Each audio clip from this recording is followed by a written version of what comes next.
All right, so let's move to this big story. It landed just before lunchtime today. The presidency releasing a long-awaited report into last year's July unrest, sparked by the incarceration of former President Jacob Zuma. The protests and looting led to over 350 deaths and 50 billion rands in damaged infrastructure.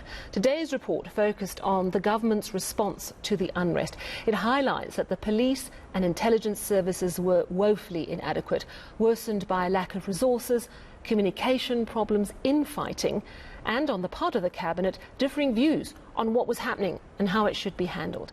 Let's get an understanding now from Qaanitah Hunter, who co-wrote the book 8 Days in July about the attempted insurrection. She's also the political editor for media group News 24. Qaanitah, thank you so much for joining us. So you wrote a whole book about those 8 days. What is your assessment of the report? Where did it succeed in answering questions?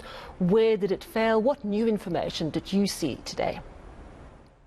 I think it's very important to have an authoritative voice where, these three very respected academics and professionals coming together to tell the president. This was a report commissioned by the president into the failures of the security cluster in allowing July to happen. And so it pinned it down to three broad sort of streams. The first of which, the police failures, the second, intelligence failures, and the third, the failure of the executive, which means President Cyril Ramaphosa's executive to lead and take accountability during those 8 days. What this report does, Sally, is that it kind of sketches a broad outline as what was the situation and why it is they think what happened, relying on interviewing the players involved, looking at documentation. It's not a forensic investigation into the actual crimes perpetuated during this time. That's sort of, criminality. What this report sought to do is to say, Mr. President, yes, there was police failures. Why was there police failures? The police was severely outnumbered, outwitted, and you had this instability in the top echelons of the police. And this is what we think you should put in place. The same with intelligence. And then taking it a step further by making a very, very important point to say, why did you have these failures? And one could argue before this report that a lot of what was happening in the governing party spilled over in the security cluster. And now this report formally notes and states it in black and white that the factions within the ANC has spilled over in the security cluster, and it resulted in what you saw in July. And these are all things that you alluded to in your book, but as you say, that it absolutely mentions in its findings that the ANC infighting has essentially hamstrung certain members of the cabinet, that they've been unable to do their jobs, and that creates a vacuum, creates that communication blockage. So for the ANC, it's very problematic, and we are hoping to get a response from them. But also it points to the issues and the rift between Police Commissioner Qaanitah Hunter and the Police Minister Bheki Cele, also something you mentioned in your book. But this makes some very damning findings. It talks about the fact that Qaanitah Hunter had suspended key members of criminal intelligence in the time running up. I'm not sure what the time frame was on that. We also know that Qaanitah Hunter is awaiting a decision from the president on whether he should be suspended, particularly over this grabber incident that we've been focusing on from years back. Do you think that the findings of today's report are really the final nail in the coffin of the police commissioner? I don't know if it's that simple. It's definitely, damning on both of them, the police commissioner as well as the police minister. There's some sort of equal attribution of blame to the executive authorities and the minister himself. This contradiction, this ongoing Cold War between Bheki Cele and Qaanitah Hunter has been going on for years, as you said, Sally. And now we see the human consequences of that. Just the fact the report says that that there were poles apart just in the interpretation of how it could have been managed. Now, imagine if the top echelons of the police are having differences of agreements on how it should, they should actually manage this crisis.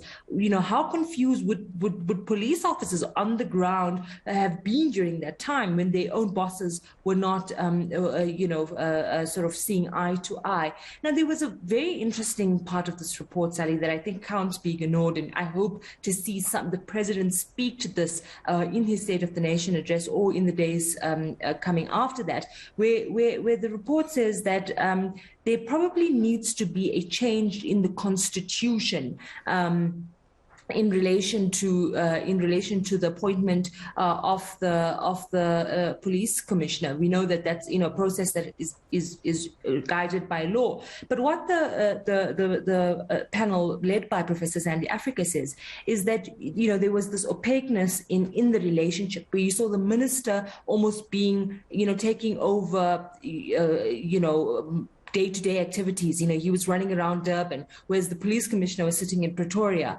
And then you have the sort of breakdown in communication. And what they say is that maybe the appointment procedure of the National Police Commissioner needs to be changed. And this is something that the president can apply his mind and start the process in that regard. You also see it in recommendations around the National Security Council. This is a council intelligence body the president set up long before the July unrest, and it was found to be completely ineffective, meaning the president, as the chair of the National Security Council, did not give his ministers, as the report found, instructions. And as a result, the ministers were running helter-skelter, doing their own thing, contradicting each other, as the report says, and as we've written about. And then what you saw was the chaos that ensued. I mean, it's worth noting, as you say, that the National Security Council is chaired by the president himself. Lots of fingers being pointed not just at police, but at the cabinet as a whole. Do you think that the contents of this report might be enough for a cabinet reshuffle?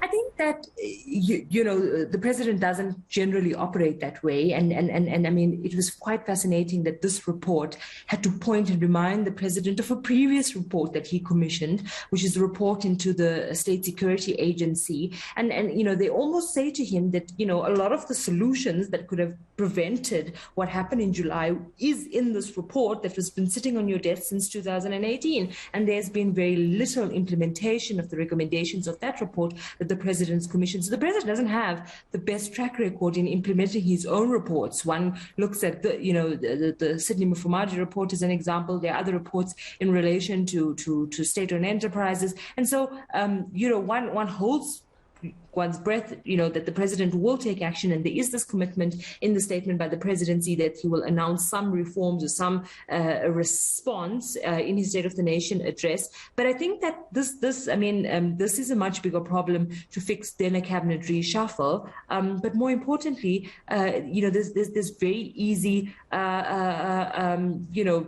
low-hanging fruit that the president can take a bite from, and that is making a decision on the faith of the police commissioner, Qaanitah Hunter, on making a decision around how he's actually going to implement workable reforms in the State Security Agency. And then also, the report says very, very, very clearly that a government's unwillingness to take responsibility and be held accountable was further eroding confidence in South Africa. And so, for the president to take the country into his confidence, to say exactly how is he and his cabinet going to take this responsibility for what happened.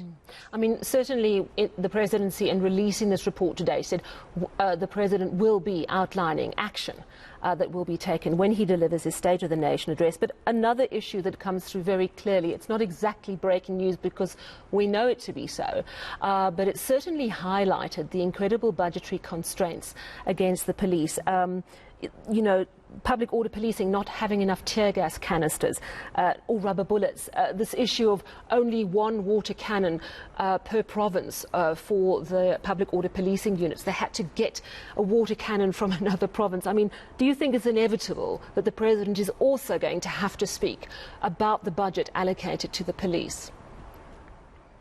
I think so, and I think that you have to talk about practicalities if you talk about a response, because these are issues that we have been barking about for the last, 3-5 years, and it had resulted in a very, tangible crisis. And so now you sort of can't talk about, broad scale accountability, and that's what I think I appreciate of this report by the panel led by Professor Sandy Africa, is that it was very nuanced. That what it did was it gave us a comprehensive picture, and that's what we try to do in our book, to say it does not do any favors, it does not do us any favors to say, oh, this is the person responsible, or this is the reason why this happened. It is a myriad of things. It is nuanced. It's layered. It's multidimensional, as the report mentions. And so the one issue around the funding and capacity. So you have stability of the top echelons of all the security cluster organizations on one hand, and then you have the underfunding, as you saw manifest in real tangible examples around not having enough rubber bullets, about not having enough water cannons, etc.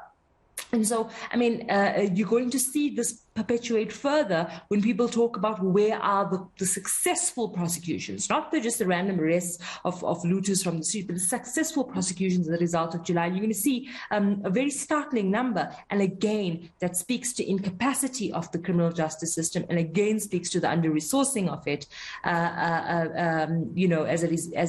as a result of years and years of hollowing out.